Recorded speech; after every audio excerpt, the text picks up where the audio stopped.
Logan Paul, who is training in Puerto Rico to fight Floyd Mayweather.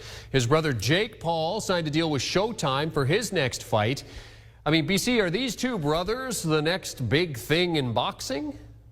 You know, it's very interesting how rapid this has turned around with both Paul brothers going from being YouTube names, right? Trolls, comedians, if you will, and turning it into a somewhat legitimate boxing career. The key news here is we already know, as you mentioned, Floyd Mayweather is going to fight Logan Paul June 6th on Showtime pay-per-view. But it was Jake Paul, Logan's younger brother at 23, who kind of stole the buildup to that fight with the whole gotcha hat scenario and the almost pro wrestling style themed shenanigans that we saw in which Mayweather fired back and fought him. Now we have Showtime stepping in. The surprise in offering Jake Paul the money in the deal. The surprise is that Jake Paul fought his last two fights on Triller Fight Club, which was the upstart sort of left field street pay-per-view business here, in which they've mixed together concerts with boxing.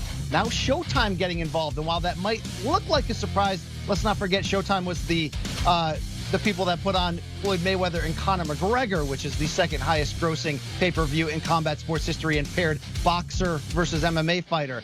It's difficult to see whether we're going to end up here Floyd Mayweather going through Logan and challenging his brother, or whether Jake Paul goes the route of seeking out ex-MMA fighters to box against. It remains to be seen, because all parties are quiet as they negotiate what will be Jake Paul's first opponent, the date, the location, all of that stuff. But big news to see Showtime, which has built traditional boxing pay-per-view powers like Floyd Mayweather, Canelo, Manny Pacquiao, now Gervonta Davis, making a firm step forward into the more carnival celebrity crossover world. Okay, and I mean, with that theme, the carnival celebrity part of it, you've got two brothers that are boxing. BC, when are we going to get these two going against each other?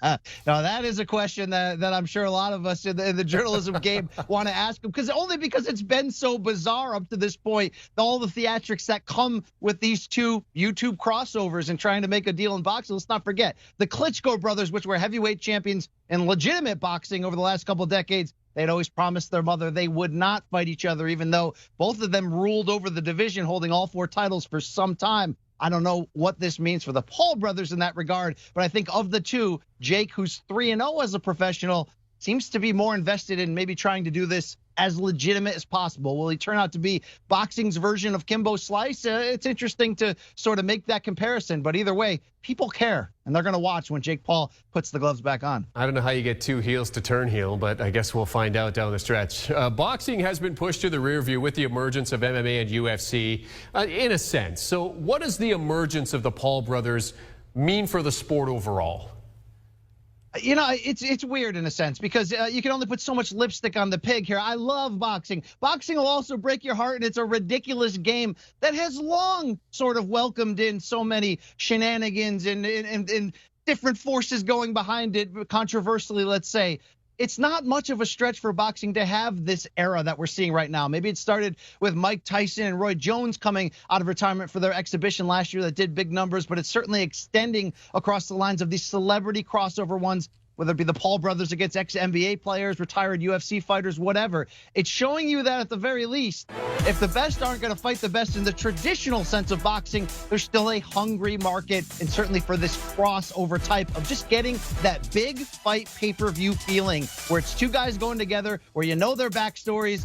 Okay, are the Paul brothers, confirmed pros, future champions? No. They do take the sport seriously, though, and they make fun theater, whether you're into the whole YouTube generation and the trolling that goes on behind the scenes with that or not. Is it a black mark against the sport right now at the moment? You can always argue that with boxing, because it always seems to be leaning in both directions at once.